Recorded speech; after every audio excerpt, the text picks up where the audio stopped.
second time around, why he didn't do a lot of this the first time around, because he probably just didn't know. So what he was talking about is that he didn't know how to navigate the bureaucracy itself, or he didn't understand the players, what was going on, but he has quickly learned, especially with the help of others and external forces, they start to inevitably just start to help him actually navigate this whole entire thing. So in the very beginning, he had no clue how to operate anything. You put him in front of a series of levers and buttons that you've never touched before. He has no idea how to control it. So there was a whole conversation about how he was I was basically admitted he was clueless the first term, and he kind of was just rolling with it. And then now the second term, he's with a vengeance. And he's going to. What he used to get ready. I'm home in a year ago, for a while. Yeah, he's been sprinting. We're making all these plans. I'm like, yes. You might lose. I mean, how can you do that? Yeah. Oh, we're prepared to win, and we're prepared on day one. Yeah. How prepared we're going to be. Yeah, they've been talking about this for a little bit over a year, and they all came together. I mean, everybody. I guess the collective consciousness of a group of people, they just all kind of got together.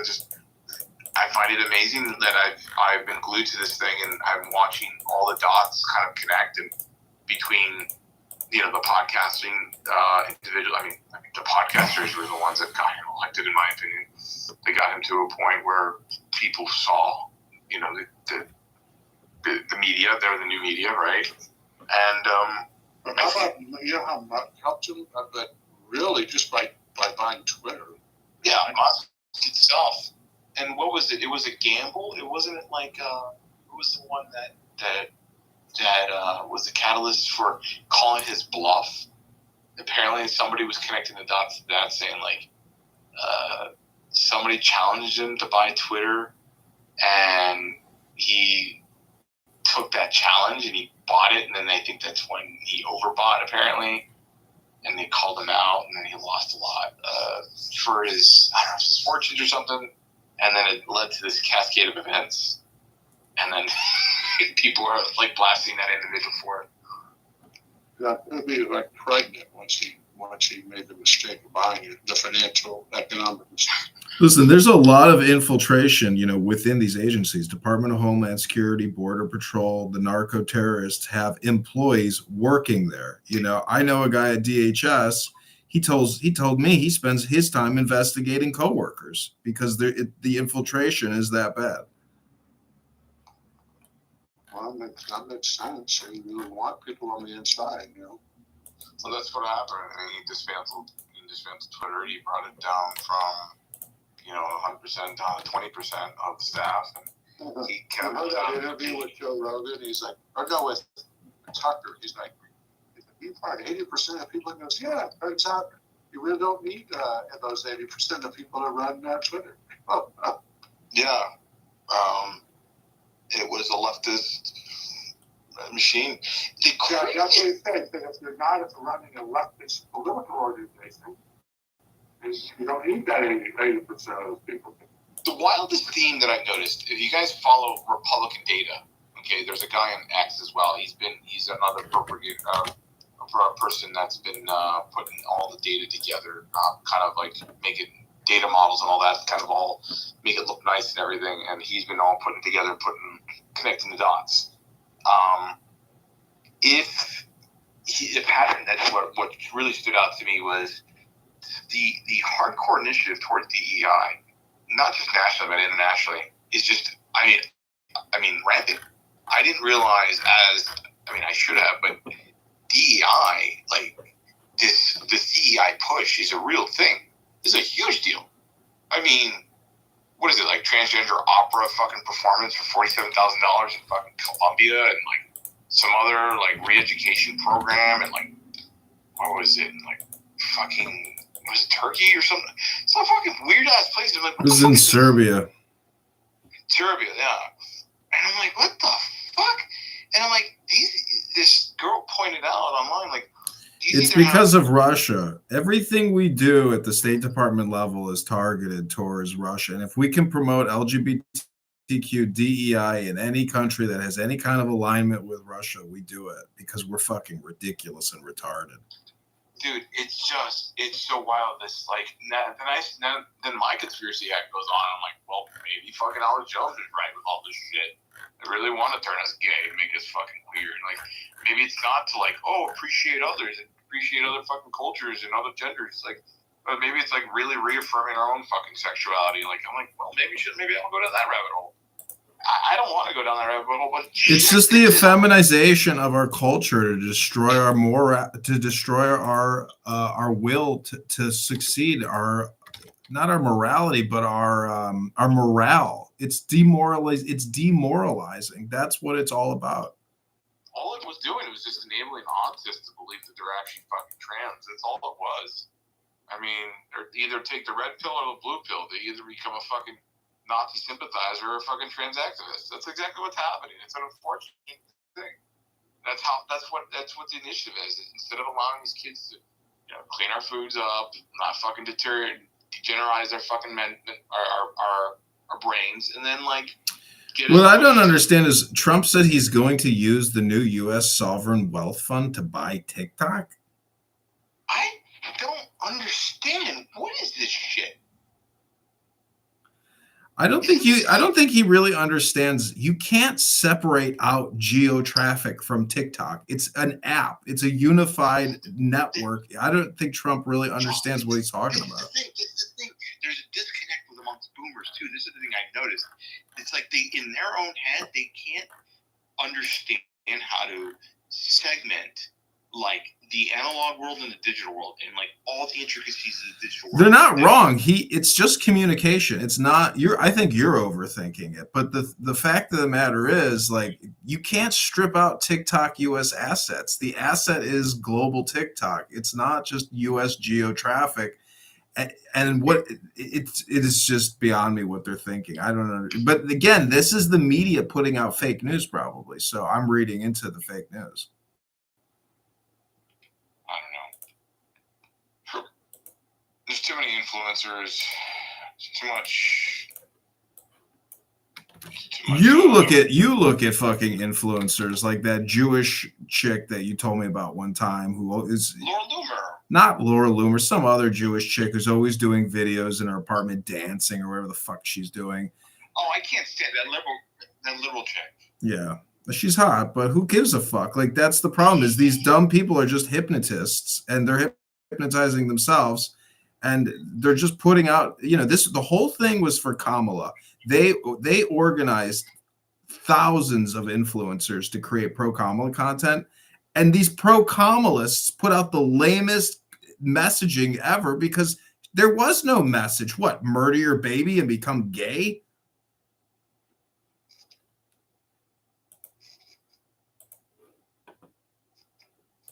I had so much fun at the DNC with those people. That was a blast. I filmed a lot. Oh, you went to that?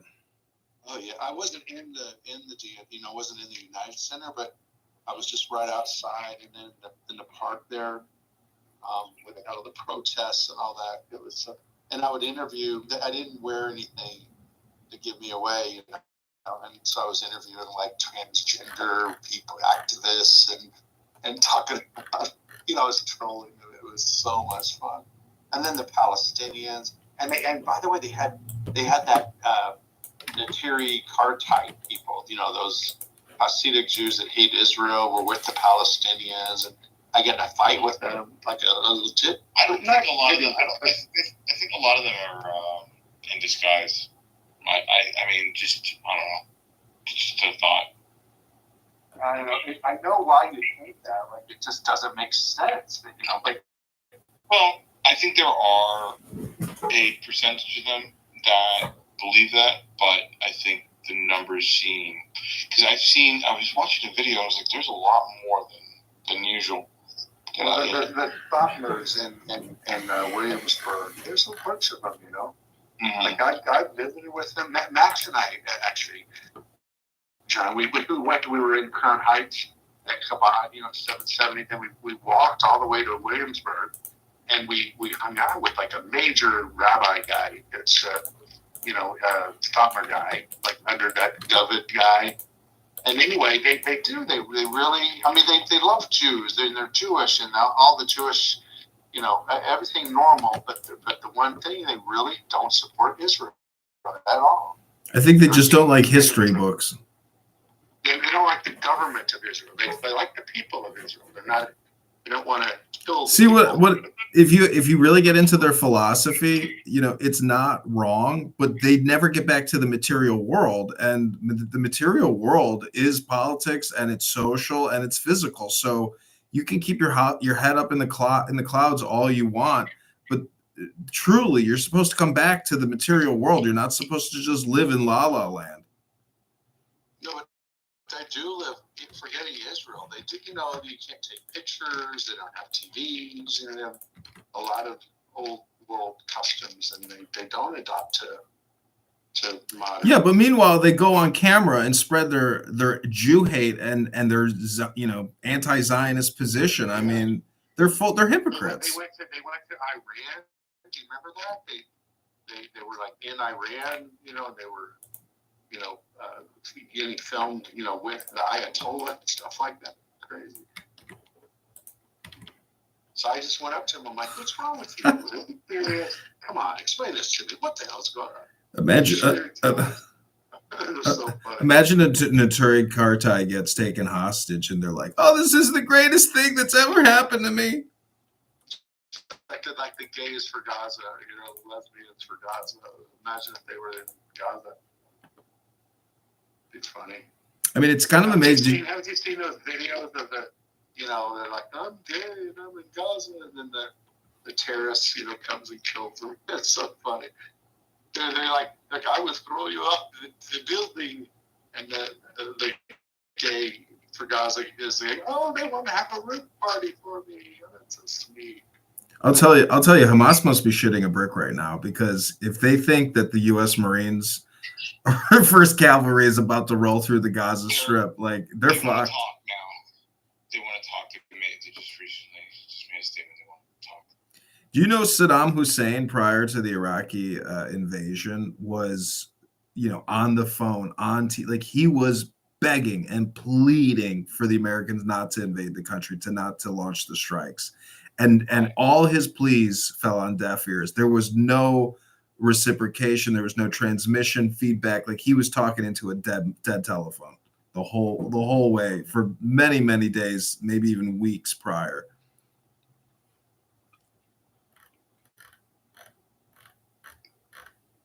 Well, I'm hoping to see Shlomi, and I'm going to maybe go to Israel in February.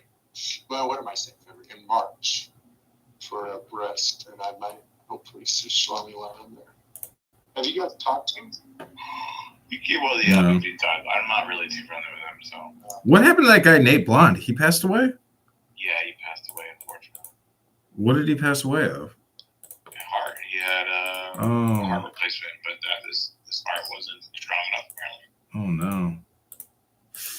Was that his name, Nate Blonde? Yeah, Jewish guy. Nate Blonde. Do I know him? Yeah, of course you do.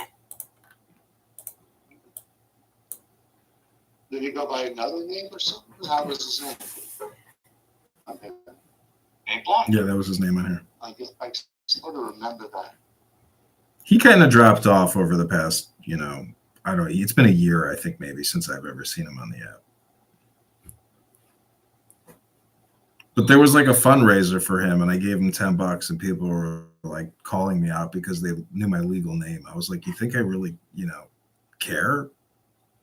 Yeah. Are people still giving you a hard time for recording? Doing your recording stuff? No, not really. People, you condition people over enough time to just accept it as a fact, and some people complain, but everyone's highly conditioned. Your replays are on, but whatever. I used to tell, I know John and I like John, but sometimes, but this is now a couple of years ago, people are like, "Oh, he's terrible. He's recording everybody." They thought you were some kind of Russian spy or something. Oh yeah, the level of fucking neuroticism is like another level. So ridiculous. I just add one more layer to the game for people. And, I'm an innocent person. And if I can flare people's dopamine feedback loop response, I mean, that's what I'm here for.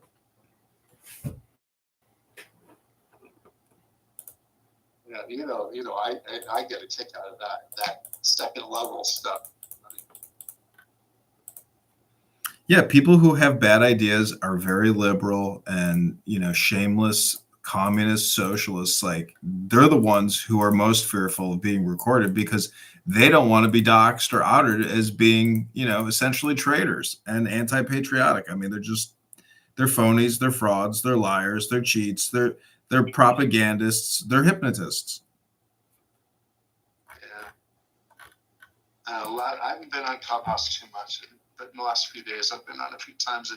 Last night I was on, and the guy starts calling me a Jew, and the USA didn't want the Jews to come here in the 40s, and we're stupid and we're racist and all this shit. I'm like, what am I doing? Why am I on listening to this shit?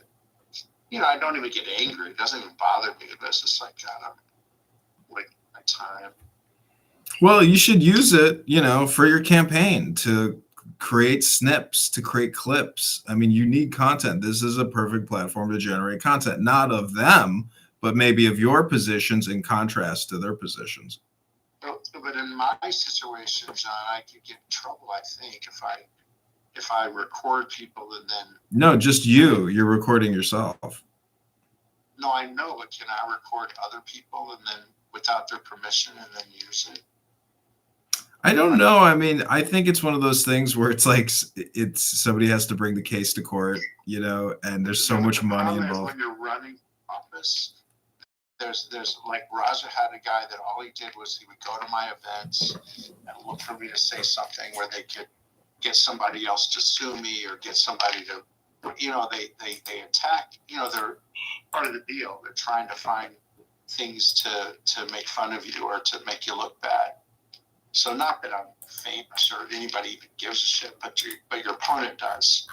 So that's the only reason you have to be careful not to break a law that maybe nobody even cares about, because they'll if they see that you're vulnerable, they'll do that. Well, then you just control the room. I mean, you create the room and you bring the people that agree, prior that they want to participate in your open town hall event. Because you really do have to create, you have to be the node, you have to create this network, and those are your voters. And so bringing them onto digital platforms like X. By the way, that's why you should go to feedback, because you have the opportunity to film or record like so many people. So it's unbelievable. Like Media Row, where you can, in fact, if you want, you don't have to pay, but you get a table or a booth. Like I'd say there's 100 or 200, God, even more probably. A big time. Everything from Newsmax to CNN to Cenk Uygur. I talked to them. Liberal, mostly conservative, of course, but like every flavor, foreign countries. And then, of course, you have all the political leaders and business leaders.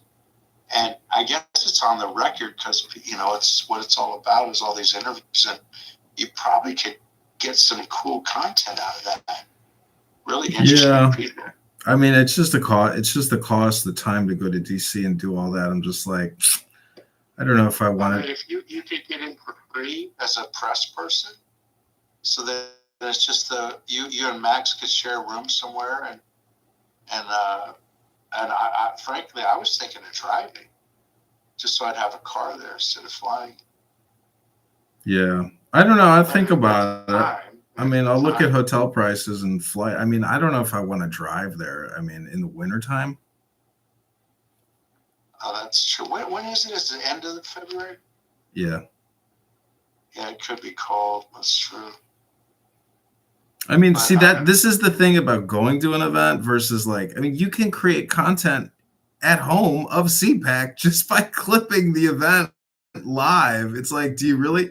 So you want to be there so you can create the network by interviewing people and building a network. So I understand that point. I've done that at trade shows where I'll go up to booths and interview employees of all these different ad tech companies. And then you create a living library of all these people and you network them and yourself. And, but I don't know.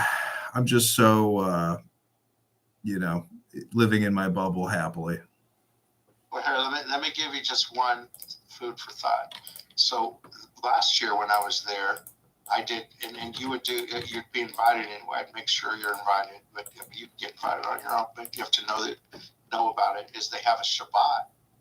They have this guy there named Yitz Tendler, really nice guy, and he worked in one of the White Houses. I forget for who, but Orthodox Jewish guy. He runs like a Shabbat because some of the people are Shomer Shabbos, so that he has kosher Friday night and a service and does it really nice. So like I was at dinner and my table was 2 Knesset members, actually real right wing, like Ben Gvir type Knesset members that were there, and actually check this out, was what's his name, the great one, Mark Levin and his wife were sitting at my table. There was like 10 of us at the table. And I forget, somebody else kind of famous. I guess it's cool, I mean, really interesting people that you and I typically wouldn't. In Chicago, we're not going to get to spend a lot of time with people like that, It's not so easy. So I just think it's funny if that Tom Holman knew how a lot of these Republicans act in this Chicago GOP, and if he really knew that they're a bunch of bullshitters. For me,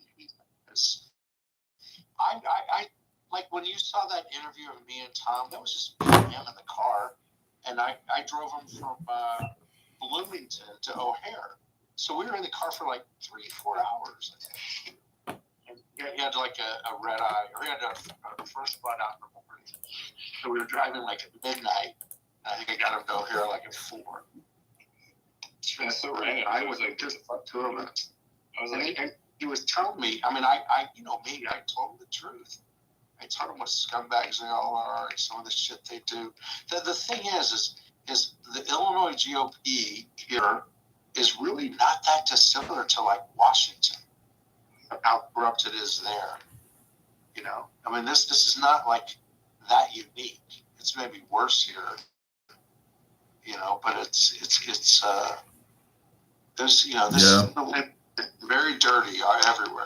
I mean, Mitch McConnell is like the perfect example of a fake Republican, scumbag.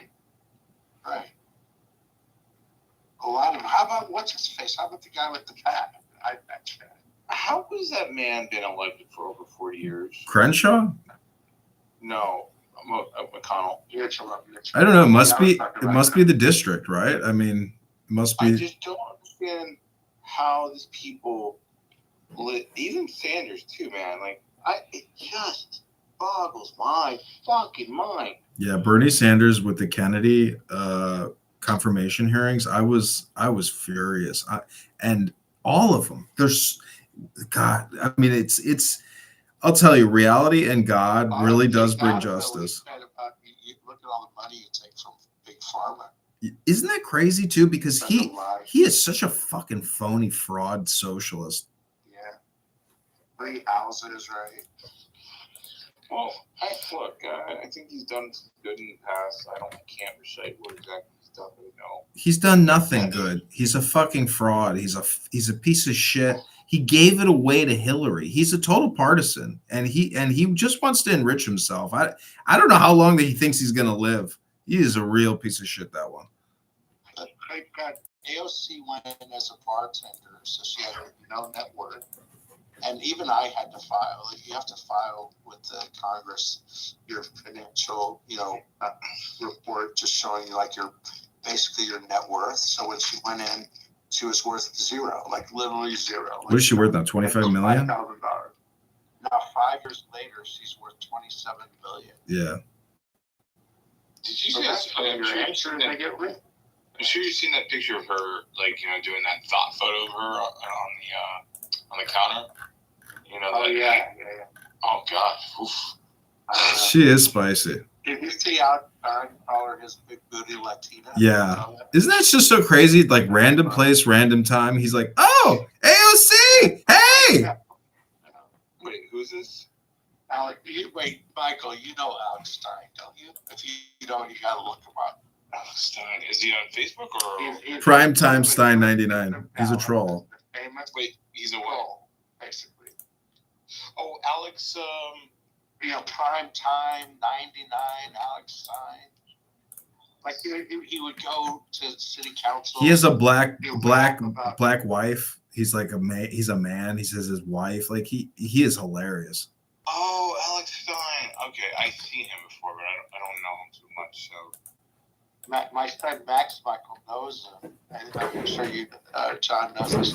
And he had Alex Stein pretend like he was Max, my son, for a debate against the congresswoman he was running against. It's you can see it online. It's the funniest thing you'll ever see. They said here's the debate, and they introduced my son, and the guy's like, wait, you're not Max Rice. And it's Alex Stein. He's like, yeah, no, I identify as Max Rice. And he just called the congresswoman a lesbian and stuff. It's hilarious. yo, she got some knockers too. Shit. Isn't she? You've asked her out, Michael. She's got a digital business tied to her, like merch, all kinds of shit. I mean, how do you make $25 million and report that on your adjusted gross income over 5 years? That's like, $6 million a year. How does a congresswoman? They're all like that. How's Obama worth what he's worth? There's so many people like that that have net worths in the like 100 million plus on $170,000 a year. It's. And Elizabeth Warren is a total grifter. Yeah, Pocahontas is a total piece of shit. That Consumer Protection Financial Bureau, she just acts as like a shield for big finance corps, and she's just a hypocrite. They're all just the most. And the craziest thing is, all the shit they said to Kennedy is just so they can create clips. So all these people just talk so they can create a 30-second, 60-second, little bit to add to their rhetoric. They're just creating libraries of propaganda. There's no real leadership. Yeah. So why can't you or Max, John, go to Washington to CPAC, or just go to Washington where you're around some of these people and be like Project Veritas and get some really incriminating video that can go viral. Seems like you could do that, Go to bars at night, when they're drunk. These guys drink too. All these. Well, I've been recording Elon Musk every night for 7 months, and he's definitely. But I gotta tell you, I've had several people tell me that it's really an Elon Musk impersonator. No, it's him. Have you heard that? That's me. Listen, I've spent 7 months listening to this fucker fart and burp and say all kinds of stupid shit for 7 months. It is 100% him, and he's high on ketamine, not every night, but he goes hyper-verbal. He becomes incoherent, and honestly, it's pretty alarming. It's honestly. How do you know that's not an impersonator? It's him. It is him. Yesterday, he was with Mike Lee and Joni Ernst and Vivek. As soon as that room is over, he creates a new room called The Conversation, and he says, my superpower is my big dick, and my autism lives in my super dick. Like, he's so childish and immature. Yeah. I don't necessarily, he's Dr. Jekyll, Mr. Hyde. Yeah. Well, you're saying he was on with Vivek and Joni, whatever, on X. And then yeah, he ends that room, and just like on Clown House, he just clicks create a new room, and he opens up The Conversation, and then he talks to his crew, and he says, what did you think about the Doge meeting? It's the same fucking guy. You just have to have ears to listen and the time to listen. Most people, they form an opinion in 1 second, and it's not him. It's like, well, you're not listening to him every night. Now, are you? No, you're not. Nobody is. I'm thoroughly investigating and recording this guy. I mean, I've got all the recordings. It is 100% him. But so they're at different times. At first, it's No, it's not different times. He flips back and forth between his accounts. It's him. There's no fucking impersonator, no AI bot. It's Elon Musk. He has two accounts. It's a burner account. It's a pen name. It's not illegal, but you just have to listen to the fucking guy, and you're like, holy fuck. He sounds like a different person. He's Dr. Jekyll, Mr. Hyde. Mr. Hyde, yeah, alternate ego. It's so wild. So I'm going to give him time. You listen to the. Yeah, I have. He's it's the same person. Same fucking. He's not wrong. He's just immature. He's not wrong in what he's saying. Like these agencies have to be stripped of their ability to spend. We're broke, and he's 100% right. But he's so immature. It's like if the public got it, if the public knew that he has an alternate personality, and he's saying very irascible, immature things every night, high on ketamine, his credibility goes to fucking zero. Yeah. The way he also talks about like the regular subject matter, like he would talk about if he was acting normal. But they're just always crazy stuff. Yesterday, one of his guests, Ian Miles Chong, says, "So Elon, my timeline, everything is saying the Jews killed Kennedy. Let's talk about it." And Elon's like, no. We're going to talk about the Doge. Come on, man. Don't do that. Let's talk about the Doge meeting. And so he platforms fucking Nazis. He platforms Nick Fuentes. That was like somebody just like you. No, this is a regular. Ian Miles Chong. He's on the show almost every night of the week. And it's called The Conversation. Fake person, or is that a real person? It's a fucking Chinese guy that lives in Dubai coming on the Elon Musk podcast, spreading all kinds of Jew hate. No, when you think Elon Musk, it's Adrian Pittman, right? Wait. Repeat that again. There's a couple Asian dudes that are hardcore Asian hate or Jew hate. I feel like that's their grift though. That's the problem. There's that kid Adam Media, and then there's another kid who is hardcore, definitely autistic for sure. He's crying now that Trump made the announcement. Feels like he was backstabbed.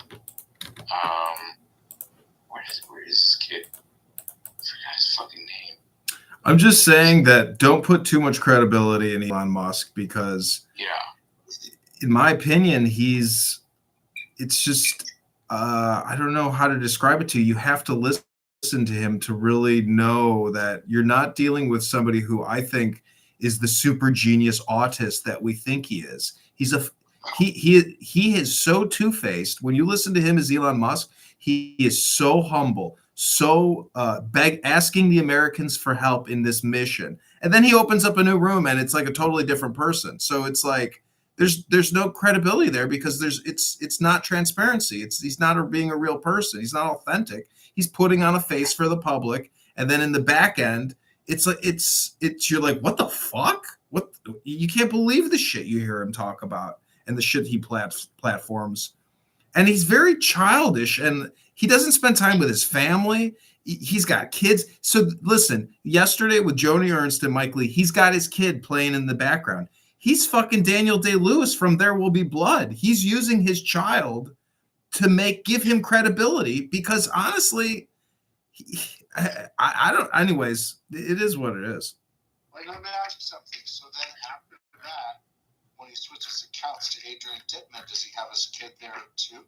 No, it's the weirdest thing. It's like he's siloing and he's an actor. And when he came on yesterday, he's like, "What did you think of the performance?" He knows that he's putting on a performance, and so he's not really being transparent. He's grifting. And he's trying to get as many billions as he can get. I mean, I'm not saying that. I'm just saying I wish I was in his shoes, but I'm just saying there's a danger there because he's not transparent. He is a two-faced individual. He's not Elon Musk. He has an alternate personality. What's your X profile? Can I follow you? Yeah, Adrian Dittman. Oh, You're Adrian Dittman? I'm Adrian Dittman with one T and one N. Elon Musk is Adrian Dittman with two T's and two N's. I'll put the link up top. wait. I gotta change my name on there too. I don't want to be exposed. I don't really try to follow. I don't want to be followed by too many people. I like following all the fucking crazies. I don't think you have to be worried about being followed. I mean, if you're not putting out content, if you're not creating spaces and saying anything controversial, nobody's going to want to know who the fuck you are. Plus, the fact that you have a gay guy with a cat on your profile here worries me. Like, what the fuck is up with Kevin? It's awesome. It's funny.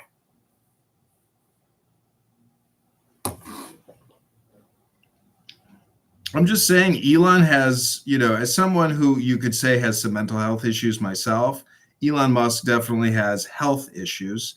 He doesn't sleep. He's high on ketamine. He says he hates pooping. He hates eating. You hear him say the most irascible, childish, stupid shit. And, if Tesla investors, if Tesla employees, if SpaceX employees heard the shit, listens to the shit that this fucking guy says for 4 hours a night, he'll ramble till 2 a.m. high on ketamine. I mean, that is not, that's his ketamine abuse is real serious. And I remember seeing him on the inauguration. Remember? His eyes are fucking everywhere. Remember seeing that? Yeah, he's rolling. Dude, like, he couldn't keep it together. And that's what brought him to start fucking being overly excited. I mean, his enthusiasm was just not normal. And I think he also has tuberculosis or influenza. He's constantly chronically coughing. He cooks a buttered steak every night. The guy doesn't eat a fucking salad. And Mark, he's out there. Like, he's on the spectrum in an unhealthy way. Does he talk about that he's on ketamine? Does he talk I've got recordings of him talking about it. I mean, he says shit. He says shit publicly you do not say publicly. As Adrian Dittman or as Adrian, yeah. He doesn't do anything publicly, Elon, unless it's very professional.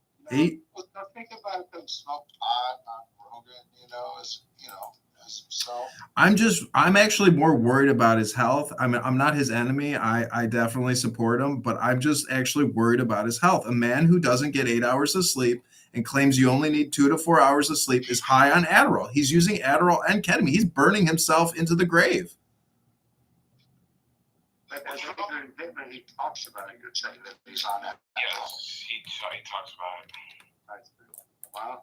Well, the thing is, Trump doesn't. He has an actual genetic advantage. He has a genetic predisposition, or he's actually his genetic. He has, what is it called? The DEC2 gene. That's what it's called. Where it only requires him for like 3 to 5 hours of sleep maximum. That's why Trump is able to move the way he does. And when people talk about how like, oh, he's unhealthy, he doesn't sleep. No. He has a genetic advantage. That's been proven a while ago. I don't know if you know that, Mark. Well, look up the DEC2 gene and then look up Donald Trump. It's an actual. You can believe that all you want. Donald Trump has mastered himself. Elon Musk is still figuring that out.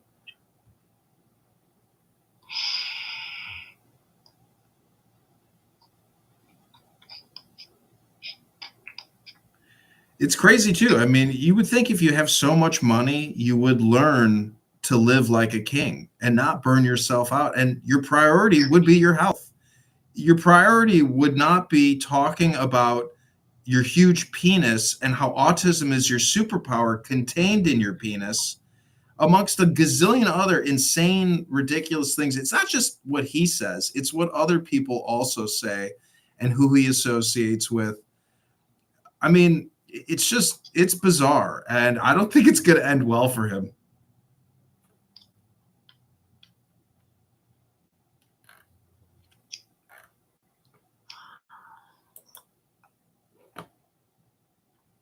And I can only speak about authority on this because I have literally been recording this guy for 8 months, and like I have stopped everything that I'm doing in my life to continually record him every night because it's that juicy. Mark, these are unrecorded spaces that get deleted. Like, this room has replays on, so there's a record of it. You know, nobody really goes back to listen to this shit.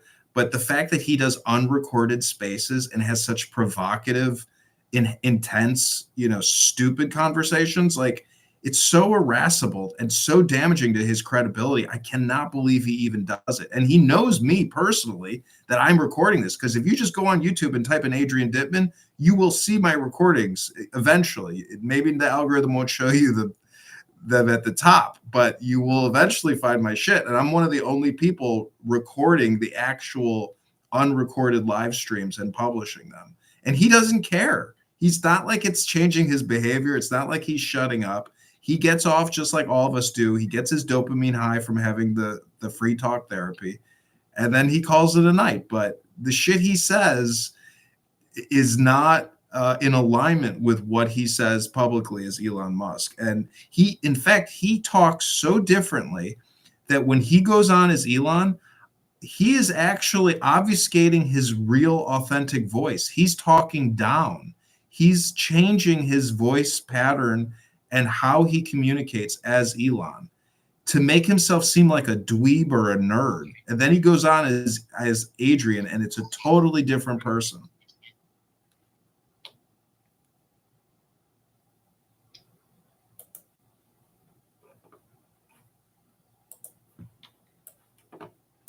Oh, that's his name. Our hair. Did you follow me back or no? You didn't. I don't. I could maybe, but I mean, I'll see it eventually. I have so many phones. I don't even know which phone that account is on. I know you're recording. Whatever. Anyways, Mark, I'm just saying I'm more worried about his health than what he says, really, I suppose. You fucking character, John, I swear. I don't know.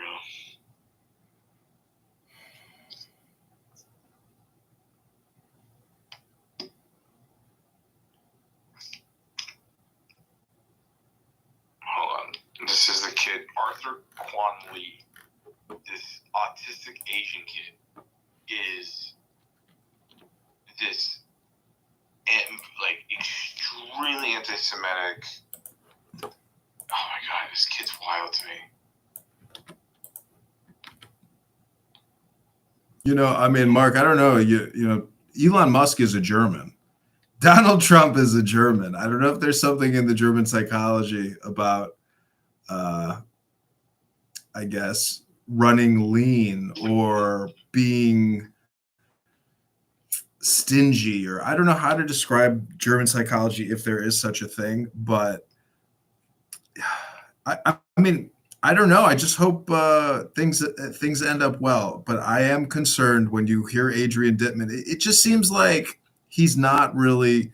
If you're gonna be a thief or you're gonna be dishonest, at least admit it, you know. But like, do we really need to go to Mars, Mark? Fuck no. That is a fantasy. It is a stupidity. It's more of a metaphor than anything. And if we're gonna keep shellacking out billions of dollars to NASA and to SpaceX, when we're already on the greatest spaceship God has ever created, we're all getting scammed as taxpayers. That's my opinion.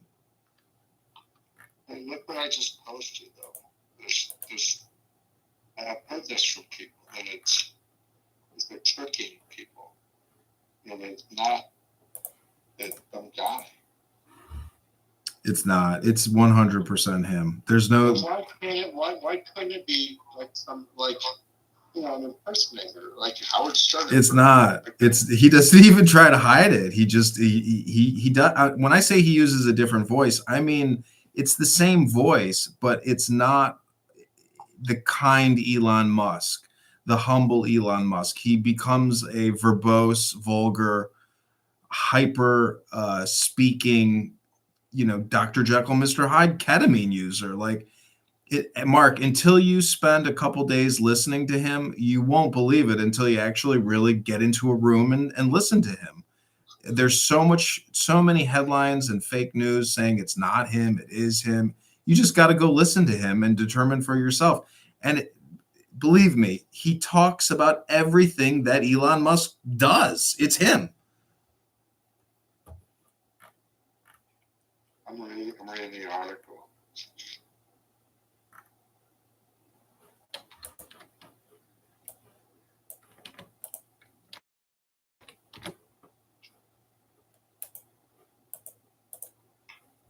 Who's this fucking Dr. Anastasia Maria Lupus? Half Viking, half philosopher, Dr. Medicine. She's anti-Semitic. Well, I'm reading here that Musk and Dittman spoke to each other. Yeah, I mean, you want me to get my other burner account in here so I can talk to myself? No, like they're did you hear that? Like they were talking to each other? Yeah, I think that was some kind of AI. I think he has some version of some kind of AI where they're able to type out something or like whatever, answer back. I'm sure he has some tools that are able to kind of like play with other people's psychology, for sure. But everything that John is talking about, how he's analyzed that, without a doubt, like it is fucking, it is Elon. I mean, I will. Mark, you just got to think. I mean, do you know how many Clubhouse accounts I have created? You know, to think that Elon Musk wouldn't have a second account. He had Adrian Dittman before he bought X. So he's been doing the Adrian Dittman profile for a while. I mean, it is 100% him.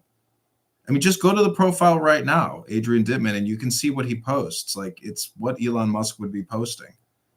It's what it's him.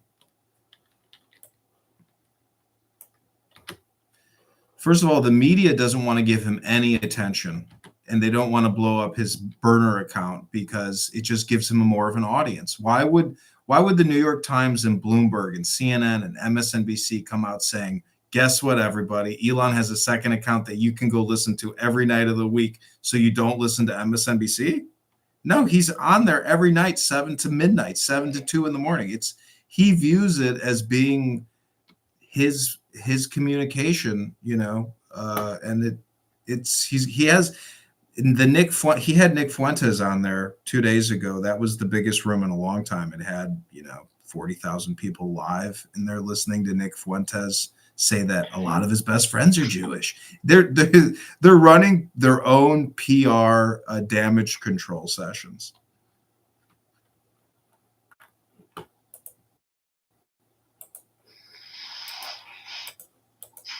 What a personality Nick Fuentes is. I think I swear I think I've heard him on this app before. Do you know Alchemist? Yeah, it sounds familiar. I remember that. He sounds to me just like that kid Alchemist. And on Elon Musk's conversation the other night, aka Adrian Dittman, Nick Fuentes says he works at UPS, and Alchemist has also said he works at UPS. That's funny.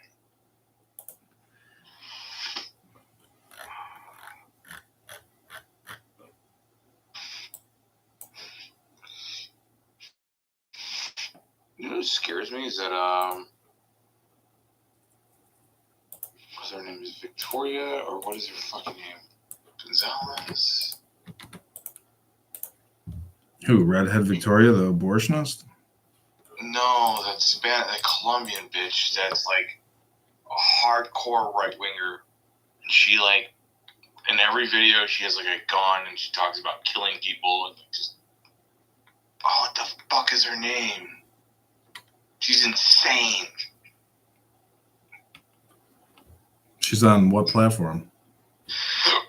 She's on X, but she's a personality you got invited to. Oh, you're talking about, yeah, I know who you're talking about.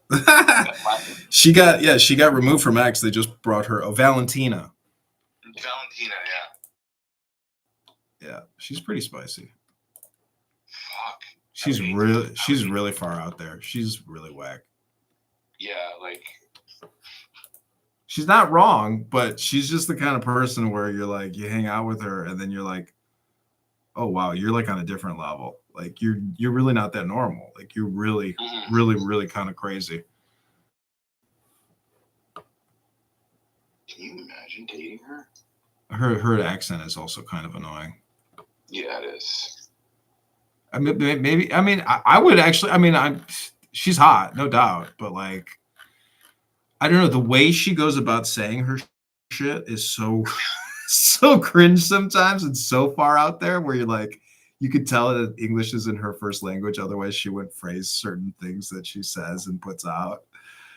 It's pretty intense what she says. It's very funny. I mean, I like what she says because it is so extreme, but It's not even extreme. It's just like the way she says it comes off weird. Her walk to her gait is not like, it's kind of very too aggressive. It's not feminine.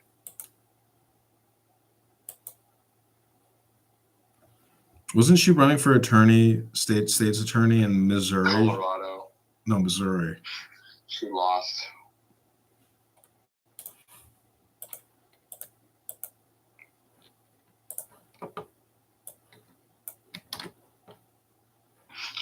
Fuck it, I'll try to date her. Why not?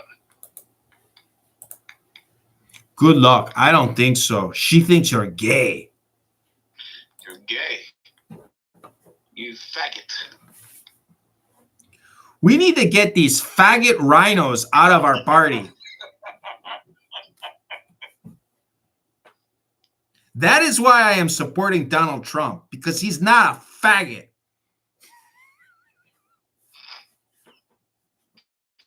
Pretty sure that's pretty accurate.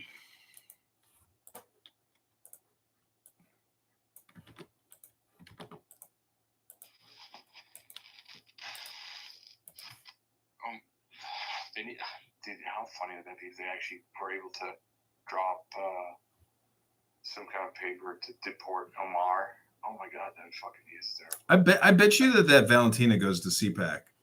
Mark, you're right. CPAC this year probably would be the best time to go, because you're gonna get all the supporters, all the cool CPAC people will probably be there.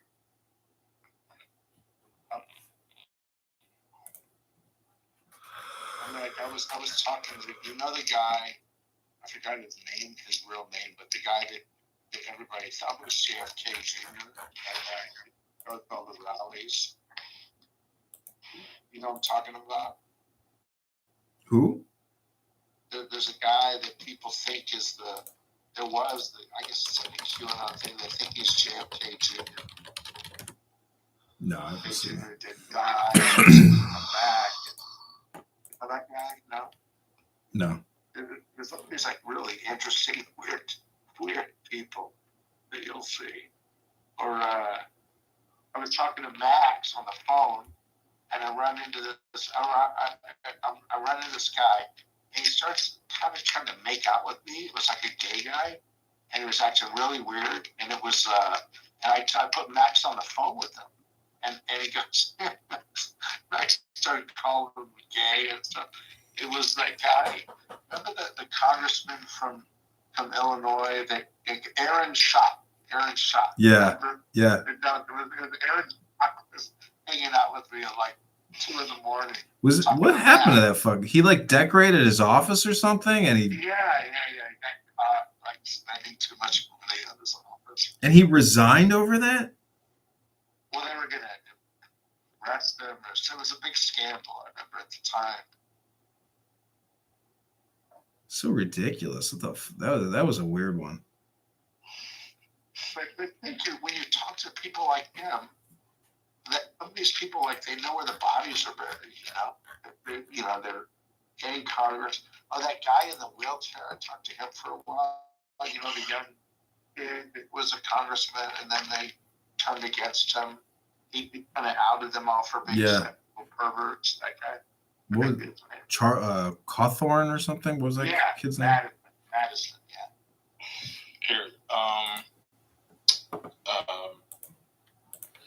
Mark, this is what MBS said. Do you want to hear? Yeah. Okay, well, this was the statement. The Ministry of Foreign Affairs affirms the Kingdom of Saudi Arabia's position on the establishment of the Palestinian state is firm and unwavering. His Royal Highness Prince Mohammed bin Salman bin whatever the fuck his name is, Crown Prince and Prime Minister clearly and unequivocally reaffirmed this stance during his speech at the opening of the first session of the 9th term of Shura Council on September 18, 2024. His Royal Highness emphasized that Saudi Arabia will continue its relentless efforts to establish an independent Palestinian state with East Jerusalem as its capital, and will not establish diplomatic relations with Israel without that. His Royal Highness also reiterated this firm position during the extraordinary Arab Islamic Summit held in Riyadh or whatever on November 11th, 2024. He stressed the continuation of efforts to establish a Palestinian state based on the 1967 borders with East Jerusalem as its capital, demanding an end to the Israeli occupation of Palestinian lands. His Royal Highness also urged more peace-loving countries to recognize the state of Palestine and emphasized the importance of mobilizing the international community to support the Palestinian people's rights as expressed in the United Nations General Assembly resolutions, recognizing Palestine's eligibility for full UN membership. The Kingdom of Saudi Arabia also reaffirms its unequivocal rejection of any infringement on the legitimate rights of the Palestinian people, whether through Israel's settlement policies, land annexation, and attempts to displace Palestinian people from their land. The international community has a duty today to alleviate the severe humanitarian suffering. You know what pachinkos are, right? And still will remain steadfast in the land and will not move from it. The Kingdom of Saudi Arabia emphasized that this is unwavering position, non-negotiable, and not subject to compromises. Achieving lasting and just peace is impossible without the Palestinian people obtaining their legitimate rights according to international resolutions, as been previously clarified to both former and current U.S. administrations. Minister for Saudi Arabia. That sounds like a troll. That's so pro-Palestinian. I thought they didn't like talking Palestinians. I mean, I don't understand how they could be that strong. Because they don't. It's an irritant for Jews. They don't want want Israel. Like It's a fucking chess game. What about all these other countries that did the Abraham Accords? It's all a game. It's all money in hand. It's BS. It's all BS. Didn't Trump also pull us from like the United Nations International Criminal Bullshit Consortium? Mm-hmm. And that's why I think he did this right afterwards. Well, look, the U.S. under Trump moved our embassy to East Jerusalem. Whatever, Jerusalem anyway. And now here's our ally, Saudi Arabia, saying that East Jerusalem should be the capital of Palestine. Something's wrong. I'll tell you, Mark, these restaurants in Chicago keep getting broken into every night at 3, 4 in the morning. If we had a mayor that had any balls and he told the city, if one more fucking restaurant breaks in and we catch you, we're going to kill you.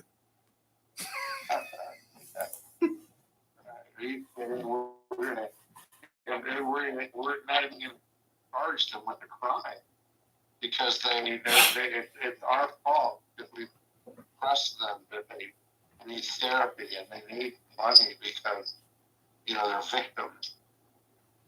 It's not a crime. It's a reparation when you break into a restaurant at 3 a.m. and take what you can take.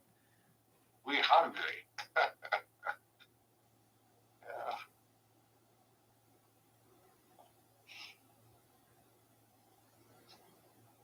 But it is possible that if things have gotten so bad here in Chicago, that maybe this next election, people, you've seen the black community on the South Side, at least, a good amount of them getting really pissed, yelling and screaming at Johnson at the meetings, and going on TV and wearing BAGA hats and all that. So maybe that'll start catching fire a little bit. I love how Johnson just like keeps. He's so obnoxious. The way he looks, the way he breathes, the way he responds. It's like he's so out of his element. What spend like $80,000 on his hair and makeup or something? The week paid for? Or taxes? Yeah, he spent a fortune on his wife's office too. I mean, but the problem. Yeah, the big problem is the pension. I mean, even when he retires, the fact is he's still considered like a union activist. So Chicago Board of School holds his position. So he's going to make a pension as a union activist, as a teacher, and as the mayor. He's going to collect millions of dollars from the taxpayers. Triple dipper. The other thing is, we have a lot of taxation without representation in Chicago. The Chicago Water Reclamation District. We're spending, fortune on water. And get this, I found out that when these houses back up from too much rainwater, guess why? Because of conservationists that don't want the city pumping the water into the river. So they let it fill up and pressurize and destroy people's houses because they don't want to pollute the river with the rain waste. It's unbelievable what they're doing. And nobody really knows why. They know why, because they're a bunch. Without representation, we elect those people. You don't pay. So some people got grandfathered in like a decade ago. They pay per usage. There's a meter. Most people pay a split average, but some people got in on a beta program and they pay per usage. If you don't use water, you don't have to pay for it. But if that's the thing. Only if you got in on that special program, which is essentially pay per usage. But everybody else is still caught up on this hidden tax where you get assessed a random number based on your square footage. It's a total fucking fraud. It's total taxation without representation. But that'll hurt some people and help other people. You're right, it won't be accurate, but it won't. It doesn't make people pay more overall, right? No, it does. I'm paying. My building here is $450 to $460 a month for water. If I was on the pay per usage, it would be like fucking $40. I wouldn't even take a shower here. I just go to the gym. Like, I don't want to spend money on water. The thing is, does the government get extra money? I know they're getting extra money from you, but there may be another building that they use tons of water and they're paying. No, believe me, they have it all chopped up. They know exactly how to assess it, appropriately. But the people who aren't on the pay per usage program, they're definitely overpaying. But either way, we live on fucking Lake Michigan. It's like the tollways. You build it, you make a bond on the back end so you can. You want something funny? As you're speaking, I've got my window open. I just heard a gunshot outside. Right this second. Where are you on Michigan? Are you on Lakeshore Drive? Yeah, Lakeshore Drive, and Pritzker is right behind me. I'm staring out my window in my bedroom. On the other side of the alley is Pritzker, the back of Pritzker's house. Isn't that funny? Yeah, I think he's basically Baron Harkonnen. He's so. There's another one. There's another gunshot. It's just somebody driving back home to the south side, letting out a celebratory pop. Could be. They call it the, I used to live in River North. They got the River North wake-up call. There's gunshots at night. Yeah, I hope Trump goes hyper-ballistic and he deploys the FBI, military intelligence, and I hope he arrests Pritzker. I hope he arrests Johnson, because if you're in violation of our laws and you're helping people conceal their identities, yeah, they're literally just elected criminals. Like, they have to be stopped, and now's the time to put the nail in this coffin, because they're just. I don't know. Part of me thinks it's like maybe it's too extreme, but like, when do we finally start enforcing laws? It's. I'm all for it, but they're not going to do it. There's no chance, I don't think. On my Facebook, I posted a picture of Pritzker and Johnson in orange jumpsuits with handcuffs. Are you hearing this? Can you hear this? That's No. what's 4 now. 4 gunshots. Check the shot spotter. Oh, we don't have shot spotter anymore. Right.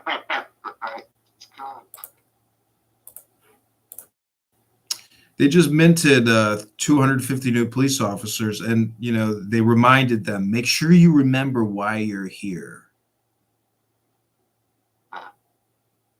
It's like, oh, well, why are they here? To carry out your lawless Democrat communist policies? Is that why they're here? Wait. By the way, did you know I won your area? Or, I'm in the 41st Ward in Harwood Heights, my district.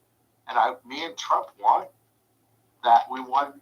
Oh wow. Part of my district is in the city of Chicago. I won. Hardwood Heights. Isn't that crazy? Yeah. Even with the speeding and stuff, I won that. Yeah, that A lot Krishnamurti. of police officers were there. Yeah. I was telling people, in Edison Park, but I don't think Edison Park is. It might have been. Yeah. Actually, I think it was part of your district. No, it wasn't.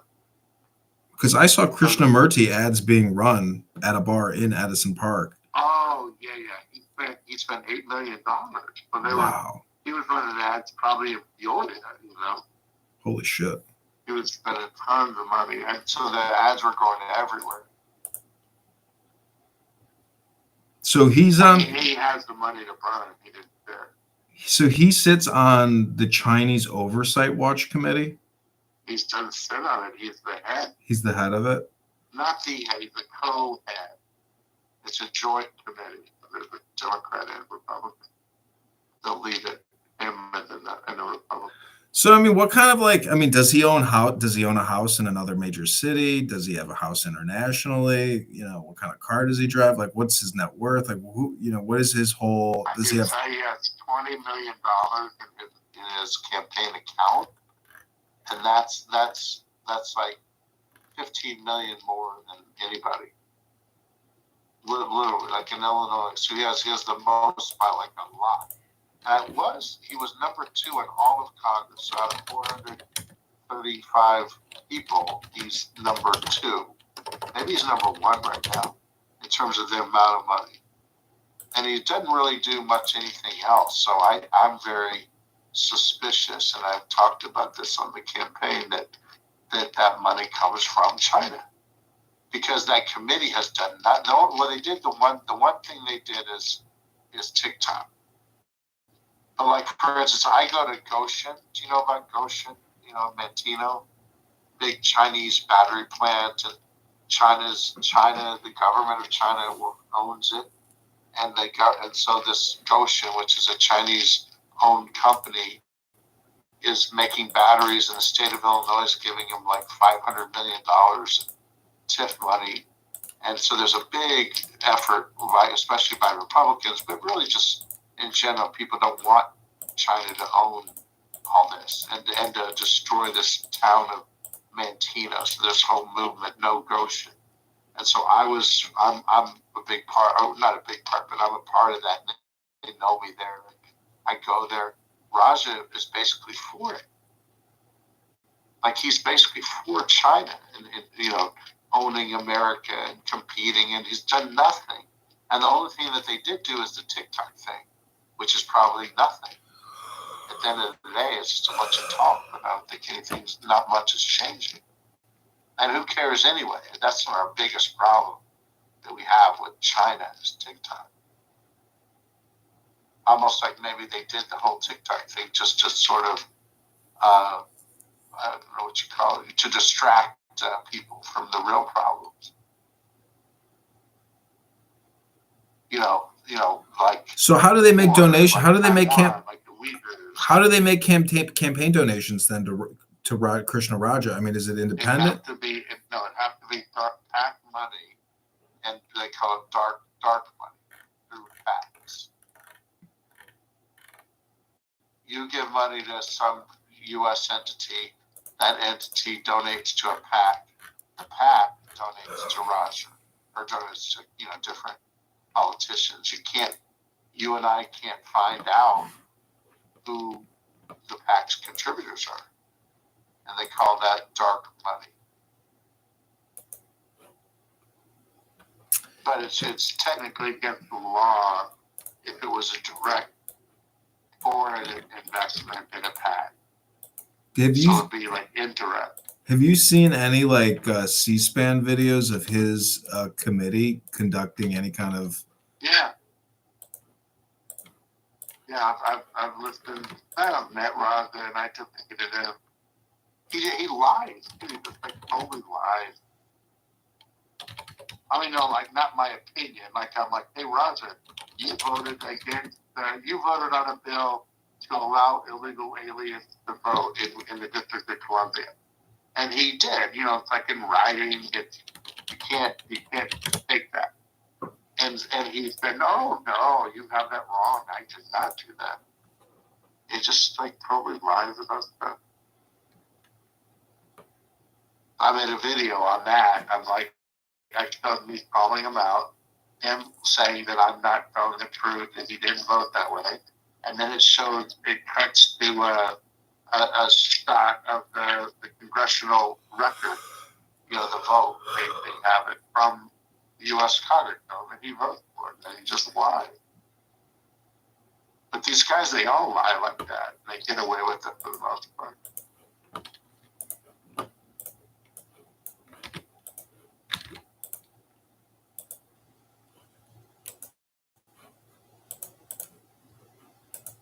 But I think if you could do a forensic audit, not just Roger, on all and Republicans too, you would find all kinds of illegal contributions, and they find workarounds. They write a book, and people will buy tons of their books, or hire or look like the Hunter Biden, like that kind of stuff.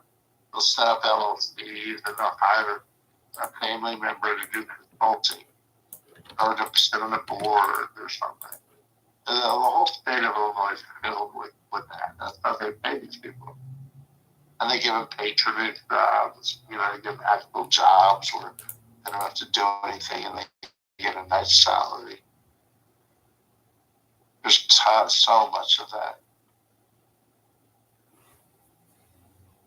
So Yeah. Ross is probably not more guilty than Obama was, or anybody. I mean, I don't know, maybe he is more guilty, but he's particularly good at getting money compared to the others. So he's probably. I mean, can you put a private eye on him and track and do a lockstep and actually track his movements? Is that legal? I don't know. I mean, nothing would give me more pleasure than to find him, committing an actual felony. And, and exposing that. I mean, that'd be awesome. And I did have I had 2 or 3 people in my campaign that were volunteers. One's a lawyer, and they were opposition research. They did all kinds of things to try to expose them, for doing illegal stuff. I mean, China's one connection, but what about connections in India doing, manipulation? Yeah, that's the whole. I have this one guy. He's a lawyer too, actually, and that's his whole thing. Is Raja supported? The reason I won the Hindu vote, they did polls. I won the Muslim Indian vote for sure, because they hate Hindus. That whole thing. How the Muslim Pakistan and India. So I won that vote like 70% or something. But I also won the Hindu vote, and he's Hindu. And the reason I won the Hindu vote is something that he did to support Modi. I think Modi, the guy in India. There's a big divide in the Hindu community between Modi's supporters and Modi opposition, and it has to do with Indian terrorism. It's a whole big thing. And he's on, I don't know enough about it. He's on one side of that or the other, and he gets a lot of money from that side. A lot, and that's legal, apparently. But the guy was claiming that it's not legal because what it is, he gets money from a U.S. Corporation or entity, but it's basically just like a sister to an Indian organization. And then he does all kinds of things in Congress to support Modi's party. And he goes over to India and makes speeches for that group and everything. And apparently our government thinks they're terrorists or something. I don't know. Well, he's got to have a big say on the H-1B visa issue. I mean, China or India send over a lot of engineers. A lot of money gets remitted. A lot of people come here and get rich working for big tech and big industrials. Yeah. His father was a doctor, from India, and taught in. He grew up in Peoria. Actually, taught at what's the school there? Northern Illinois? Is that, or what's the school in, no, Bradley. So that's where he grew up. He's from Peoria. But I can't tell you how many Indian people's different Indians in Schaumburg and Holland Estates, some of these other areas, Carol Strayman, they all, like, they were some of my biggest supporters. They hate him. He's an embarrassment to them. They supported me. How can they help me? They gave me money. You know, they were real big supporters. They would have me go to these events. I didn't know what the hell it was. You know, it was in Indian, and everybody's speaking Indian, and you know, they would have me make a speech, and they would clap and everything. You know, they were all dressed in saris and stuff. It was pretty funny. I felt like I was the only non-Indian at those kinds of things. So how does seniority work, you know, with his position? I mean, if once every new election, if you survive, I mean, and other people drop out, you get the senior rank, which is essentially, you know, enter on duty date. So this election cycle or this time around, like, how has his power increased or been in? Not that much. I think he just makes 8 years for him. And that may sound like a long time, but I bet that's probably like average now. You know, it's probably somewhere right in the middle. Because when I hear about these EOD dates, like relatively short, like just a couple of years in, like many times you often become like a senior person because there is a lot of turnover. Yeah, like Massey. I don't know. There's people that, like Jan Schakowsky's been there for 30 some odd years. We're talking about our Illinois people. Think about them. Like Dick Durbin's been there probably 30 years. He's 80 now, Dick Durbin. Oh, by the way, I mean, nobody else would care about this, but anyway, so Dick Durbin, he'd be 82 when he runs, if he runs, you know, the next election. You know, it's every 6 years, and so then he'd be 88 when he, right? Yeah, 88 when he would be finishing his term. So the consensus is he's not going to run. And the reason that Raja supposedly has this $20 million is not for me. It's, you know, he has that much money because he's building a war chest to run for Senate. And supposedly Dick Durbin is going to announce in the next week or two that he's not running. Well, either or maybe he is running, but people say he's not running. But he's supposed to announce that like any day, basically. Anyway, if he announces that he's not running for Senate, it'll be big news, you know. And Raza will be the leading candidate, according to the Chicago Tribune, and a lot of other people have more money than any of the others. And there may be a lot. There may be like 8 candidates, Democrats, you know, to replace Durbin. So Raza will just be one of them, but he'll be in the lead, or that's what the press will say. But anyway, that means that seat's now open if that happens. So I have to run if it's an open seat. I mean, imagine I lost to him. I guess I needed 5 or 6% more to win, but I was up against $8 million, or as much money as he wanted to spend, he could have spent. I spent $300 to his $8 million, and name recognition. You know, people just kind of know who he is, and all kinds of corrupt crap that he does, and bribes and all that. So imagine if instead I was running against just some nobody. I mean, I'm sure it'd be a formidable person, but, you know, nobody with name recognition like that, nobody with money like that. You know, you can't buy that. And by the way, that'd be the only open seat in the whole state. And I think it's probably likely. And I think there's like a 90% chance that that's going to happen. So I'm just waiting to see, waiting to see if it happens. Probably will. I mean, it seems like all signs point to yes on that. Yeah, but they keep interviewing Raja, and he's like, "Oh no, Dick Durbin's going to run. I wish him the best." He's just being political, you know. But like when you read any editorials, because they're talking about it a lot now, because it's not just Raza. There'll be several people that'll be running for Senate, so it affects all the races, because all those people would be leaving, not all of them actually, but like Raja, they might be having to then give up their position, so it opens up a spot for another Democrat or maybe a Republican, like in my case. But like all the names you've heard of, all the big names are interested in being senators. So if that happens, that'll change the dynamics of the whole state. There'll be a bunch of different races that people will decide to run or not to run. Should they run for Senate? Should they run for governor? What about that guy Jesse Sullivan and that other farmer guy? You know him. Darren, yeah. So Darren's a good friend of mine. Darren. He was one of my donors, and everything.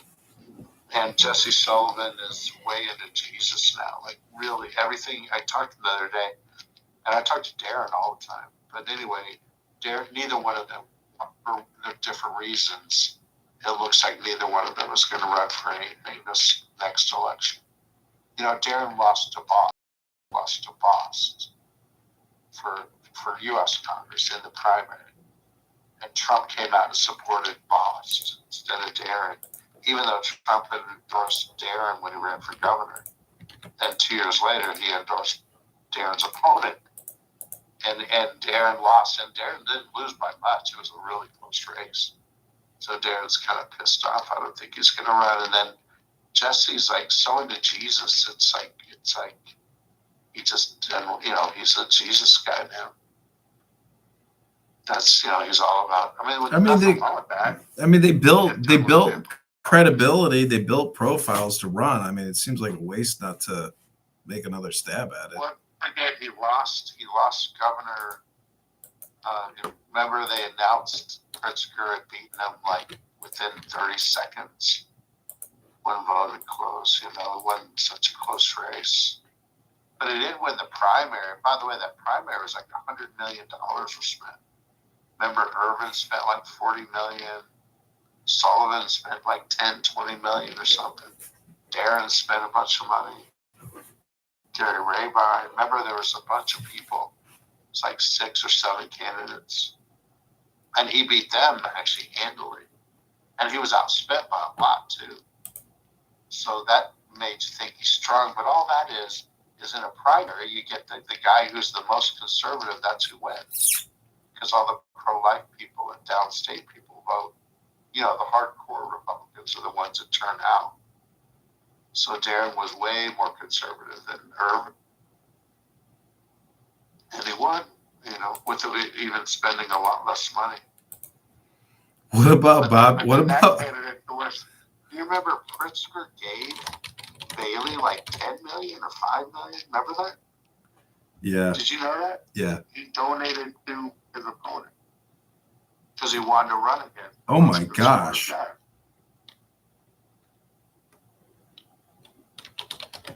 How crazy! I didn't know he donated. That's fucking bizarre as hell. That's weird. Look that up.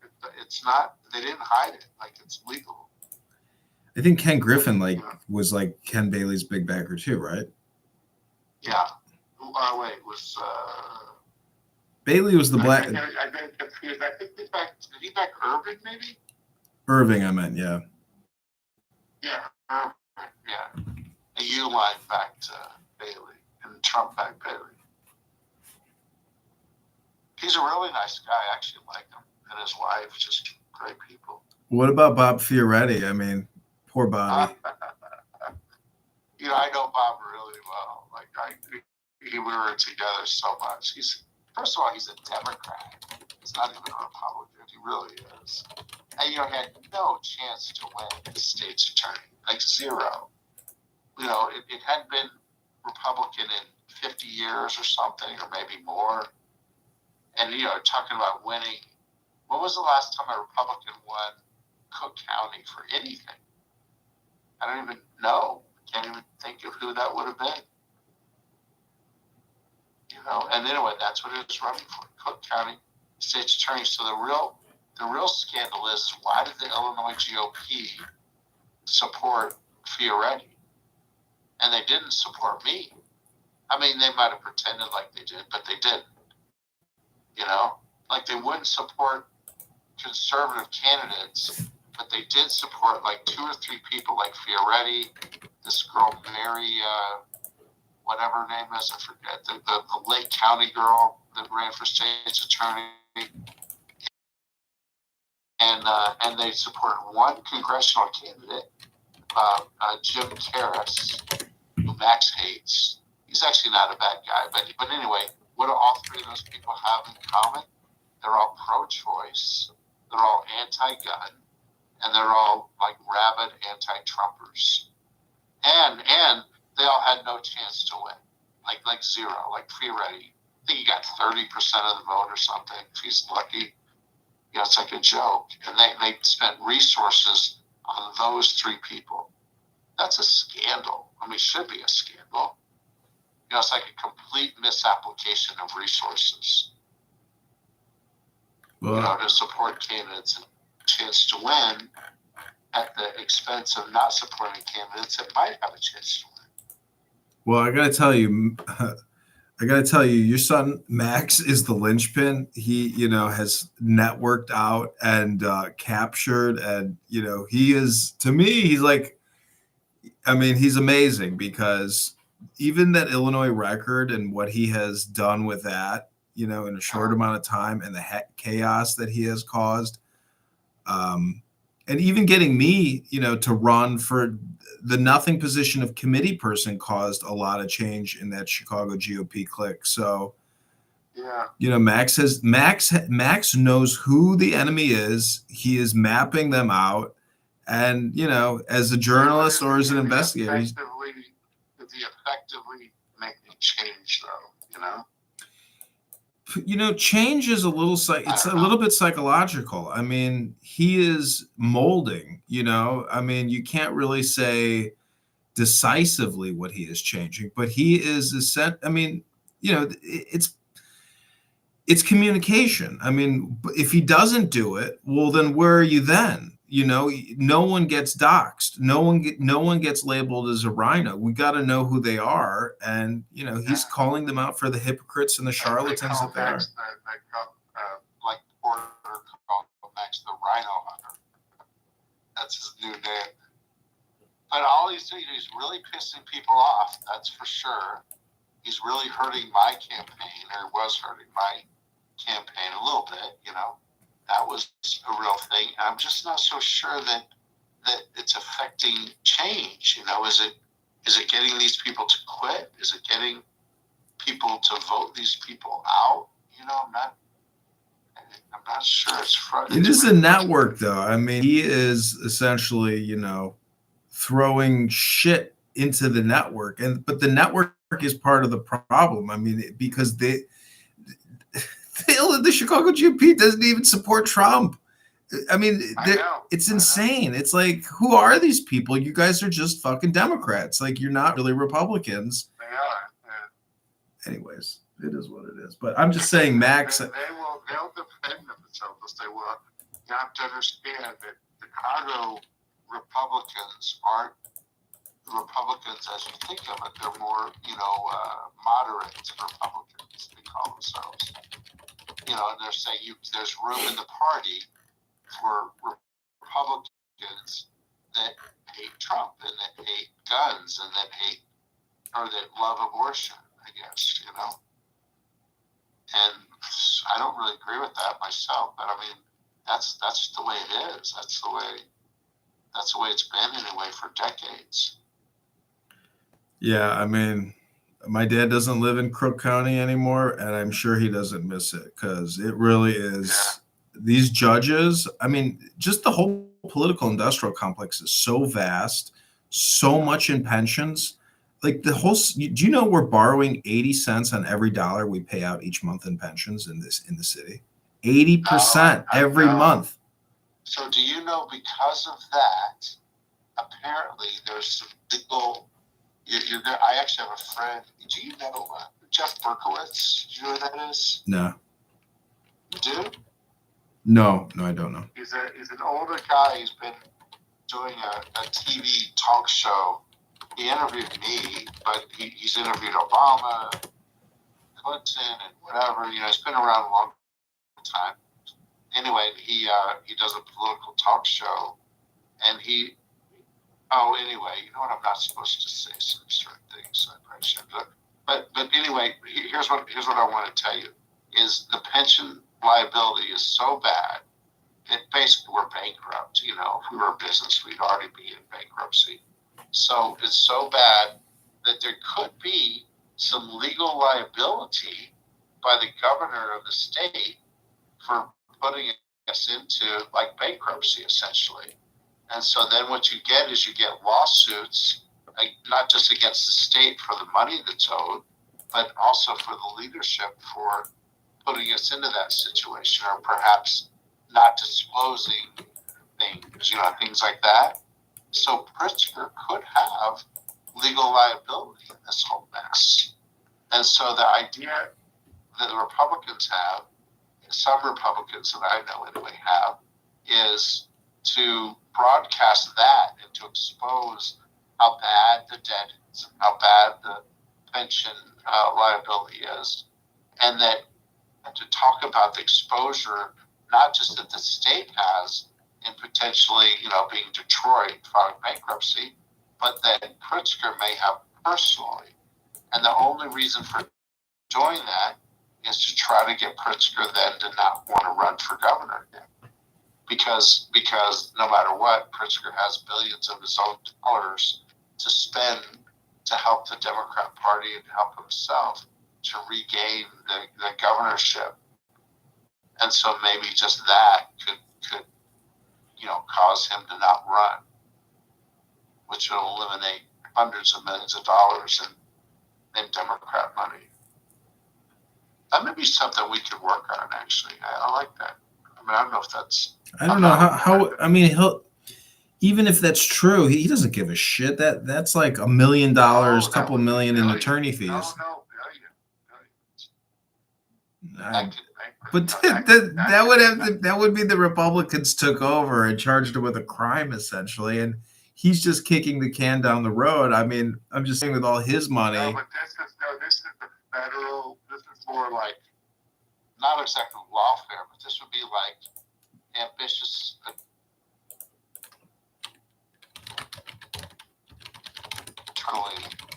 And the damages are in the billions. It's not millions.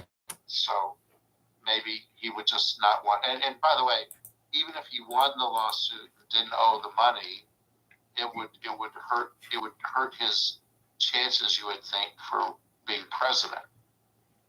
And he clearly wants to run for president in 28. So, by not being governor and not being sued for this mess, he could focus on running for president instead of focusing on defending the lawsuit. Could you imagine?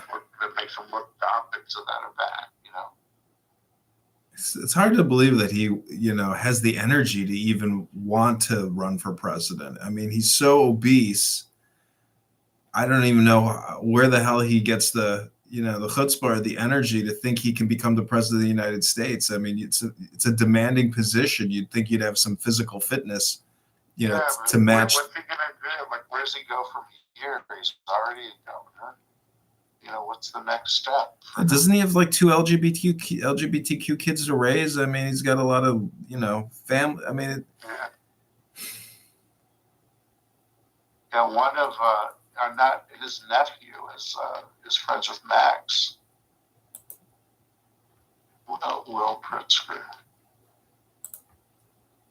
Yeah. Did Max ever tell you that? Yeah. Yeah. Max is always in the know. And that kid his father is a woman. Is the one who was a man and now is a woman. Oh, the colonel? Wow. Yeah. But wait a second. Maybe I may have that one. The cousin.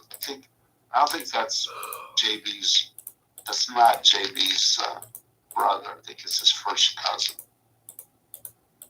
So anyway, whatever, same family. So what is how did the family make all the money? Did they just essentially do leveraged buyouts? That's how they expanded the enterprise? No, the main business is the hotel business, the Hyatt hotels. They started the Hyatt, and they sold it, I guess, now, but it was a big hotel chain. And they owned some other big businesses too, something called Marmon, it was called.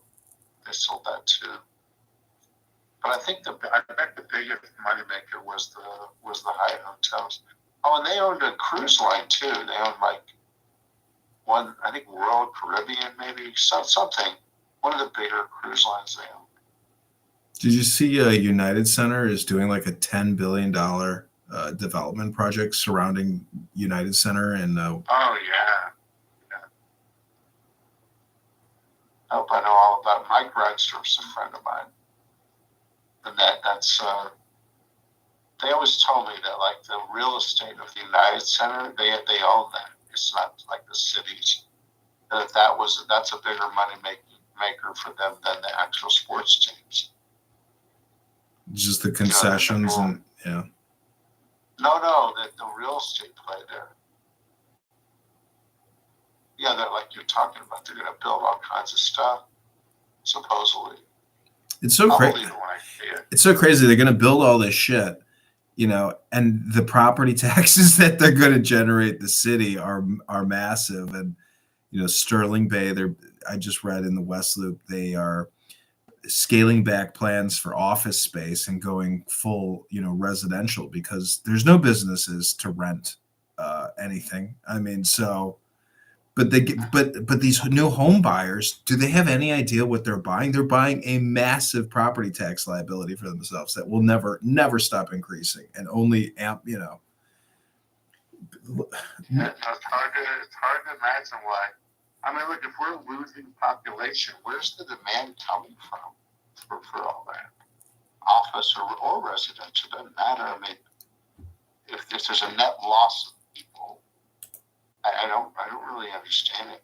And I know Sterling Bay really well. We were in one of their buildings. We just lived it actually in the West Loop. That was where our office was, and it was in an old.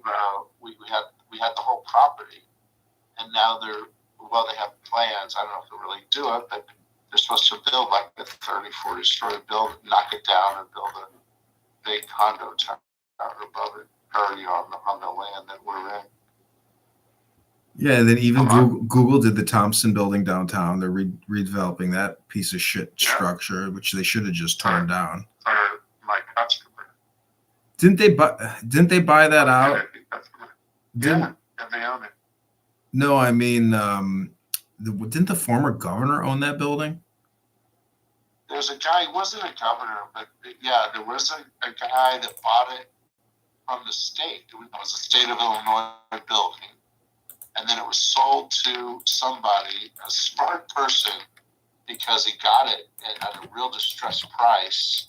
And then he sold it to Google for like I think he made a lot of money on it. I forget what it was, but like 10 million or 20 million or something. I think Google only bought that piece of shit building because of politics. There's no fucking reason. They have a huge office on Morgan where I used to work at. They have another office just a block away. Like that was a whole buyout, deal. Yeah, no.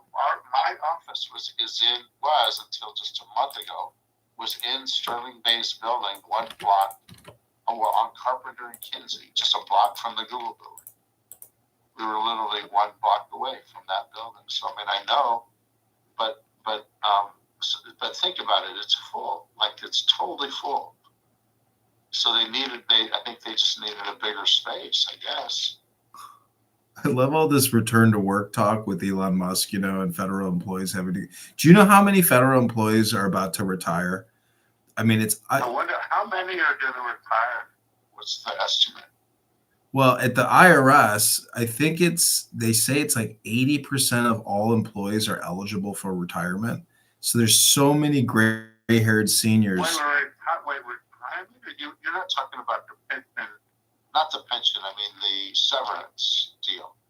You're talking about retiring. I'm saying that a lot of people can put in their packets for retirement, knowing that they're not going to that they don't want to return to work, that this buyout thing it might be a part of their final exit package, but I'm just saying that there are so It can't be not 80%. It can't be, is it? it's like it's maybe not 80%, but 60%. It's literally that high. Like More than I've half the people are retirement age. Yeah. Work there. yeah. Wow. So that would be so unusual. But that'd What be great. there's a That'd be succession good. crisis. That'd be good. There's a replacement crisis. There's a success. All these baby boomers who are retiring.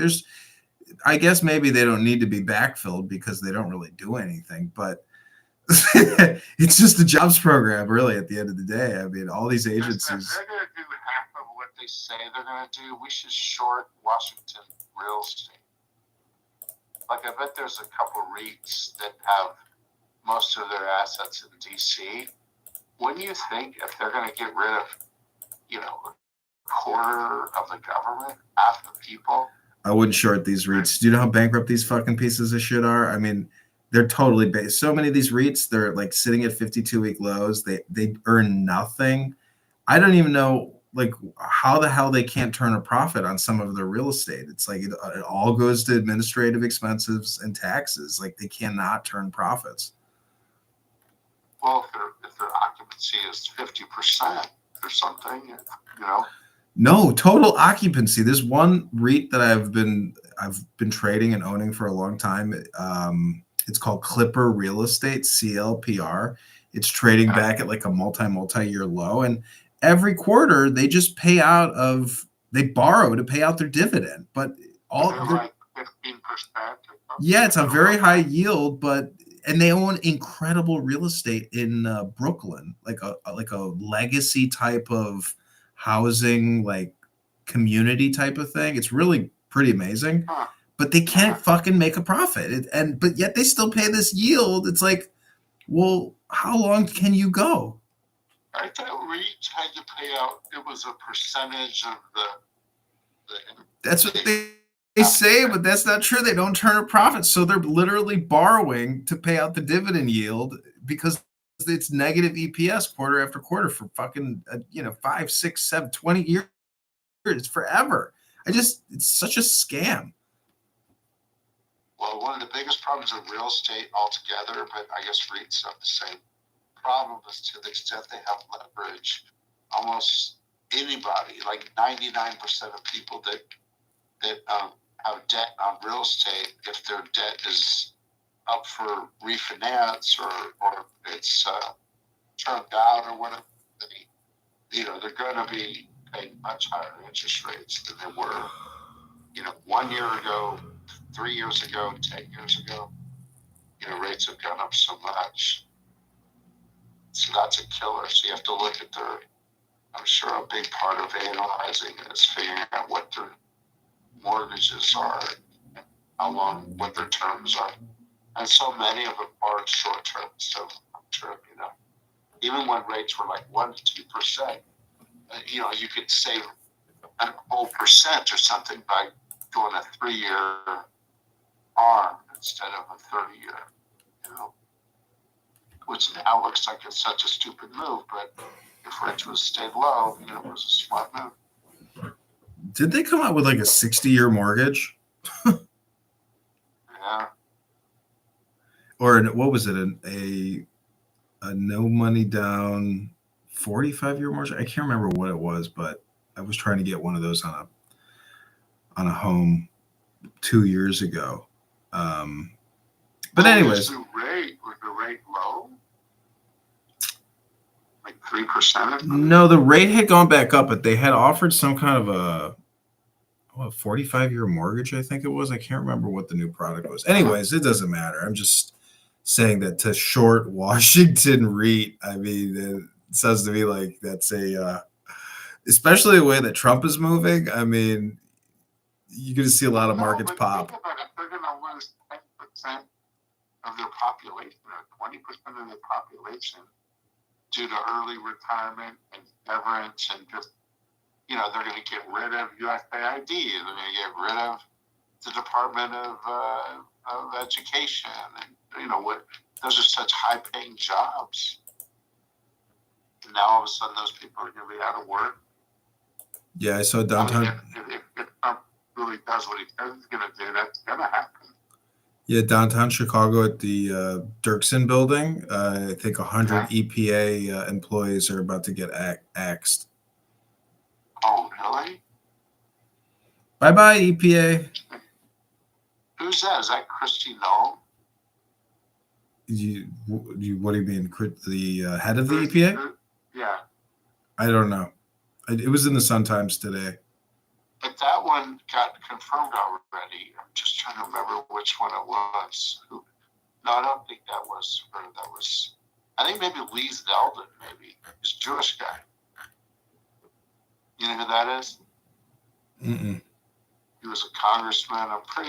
He's definitely a cabinet member, and I think it's EPA. That's interesting. Wow. Didn't read that. Now, that was a big impact, 100 jobs here. But that's why, like, if they close down USAID, what economic impact does that have to Washington? It wasn't that many employees that worked at USAID in DC. I mean, most of their operations are international, right? So I guess, yeah, they're in other countries, right? You know, I had to do this contracting officers course in DC 2 years ago. It was like a week long contract training, and it was incredibly retarded. You could have condensed it to just a couple hours, but you know, some training corporation gets paid a fortune to train all these federal employees.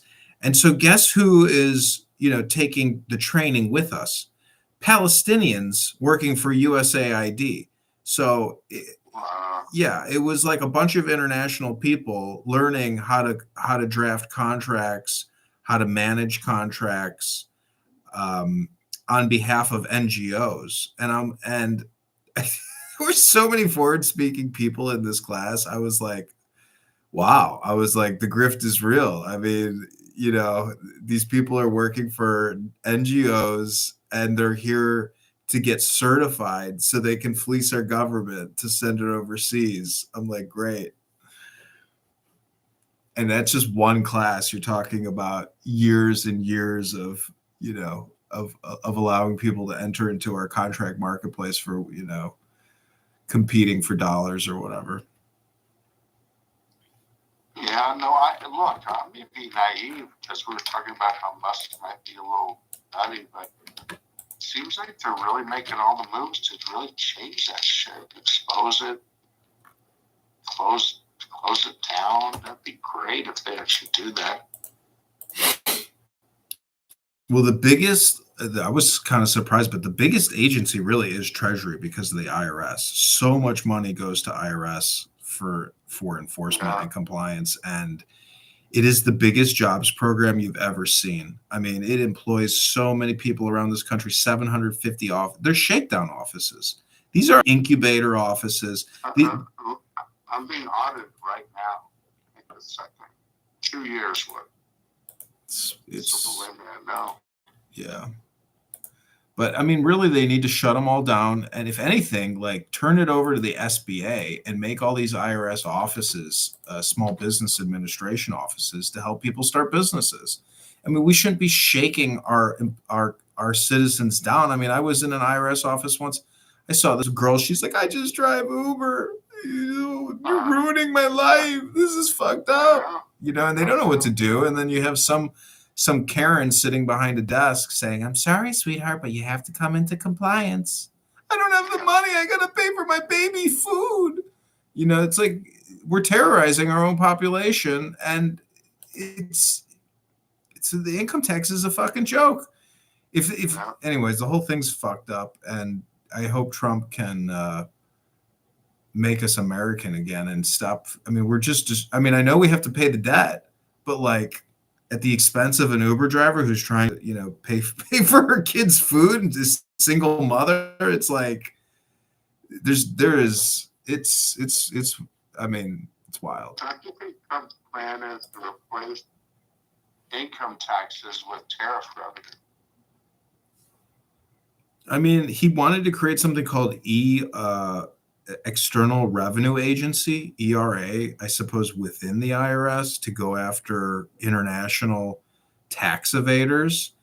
But within IRS, there's something called the large LBNI, which is Large Business International. It's the same fucking thing. It's like you can put a new name on it, but I mean, maybe tariffs is the way. I mean, but even tariff compliance, it's like, how the hell do you get some company in Guangdong, China, to pay their tariffs when it's coming through the port? I mean, doesn't that create a whole nother level of oversight? And then how do you even get them to comply? Like, is it really even feasible? I think it is feasible. Well, I mean, at the end of the day, look, if they tariff like everything across the board and the amount of revenue that they brought in equaled the amount of income taxes that we pay now, we pay higher prices on the goods and services that they're tariffing. And you know what I mean? It's really, it's not necessarily, unless it's a net savings, it's just shifting how you pay your taxes. Whether you pay your taxes directly to the government or you pay it in terms of higher prices that are passed through to consumers. So they have to be really thoughtful of how they do that.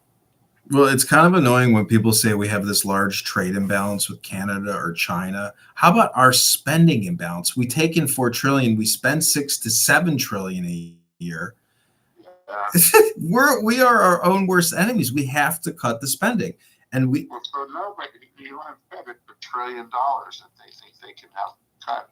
But what is $1 trillion over 4 years when we're already $40 trillion in debt? That's nothing. No, I know, but I'm just saying it cuts it in half basically. If we bring in 4, we spend 6. He's saying we can spend 5 without like doing anything, just by eliminating the waste. I know, but the fact of the matter is, what we're wasting. Anyways, I'm just saying that we're spending so much that it sounds nice, like they're doing something. But the fact of the matter is, all the money that's already earmarked, it has to be cut. Like, we can't just keep spending as we've been spending, and we're doing that still. If they really want to cut, they have to cut Social Security. Yeah. Even if they could count, and they're not willing to do that politically. Well, the NDAA is $1 trillion a year. That's the National Defense Authorization Act. Why don't we stop sending so much money to Boeing, Raytheon, Northrop Grumman? Yeah. Because they're the largest lobbyists on the planet. They spend more money than anybody. Well, I think it's like tied between pharma and military investment company. Yeah, I mean, the Medicare, Medicaid is so much money in comparison to everything else. Right. Kennedy is in charge of, I think, an annual budget of like 1.7 trillion. It's like, what? And it's like, it's because of Medicare, Medicaid. He has oversight over that. Yeah. Hey, John, I'm fading out, man. Okay, God bless. Have a good night. Okay. Good night. Enjoy. Okay, good night. Take care.